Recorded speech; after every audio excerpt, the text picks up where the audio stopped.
So often we see, for example, Willie Jackson in Parliament saying, Māori have a separate set of rights.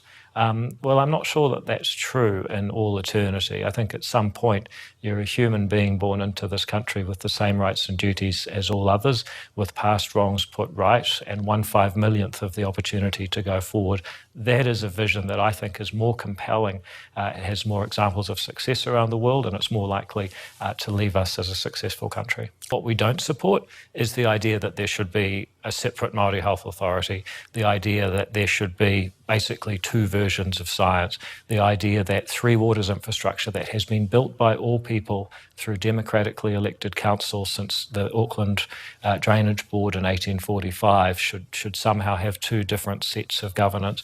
That's what we don't support. Once you generalise it to say all people for all eternity are going to have a different role in society based on their ancestry, that's what we're opposed to. There are good explanations for why some people do worse other than their ethnicity. No. And so I'm just opposed to racially profiling people. It shouldn't be an uncontroversial view. Well, I'm going to suggest that Parliament debates a bill that would include all people in defining what those principles are. I think it's long overdue. It might be helpful if you come up with a concise set of principles that show that all people have an inclusive role within this society, rather than something that is unhelpful, is when people say, oh, there's tangata whenua and there's tangata tiriti. You have different rights and different roles for all eternity because of your birth.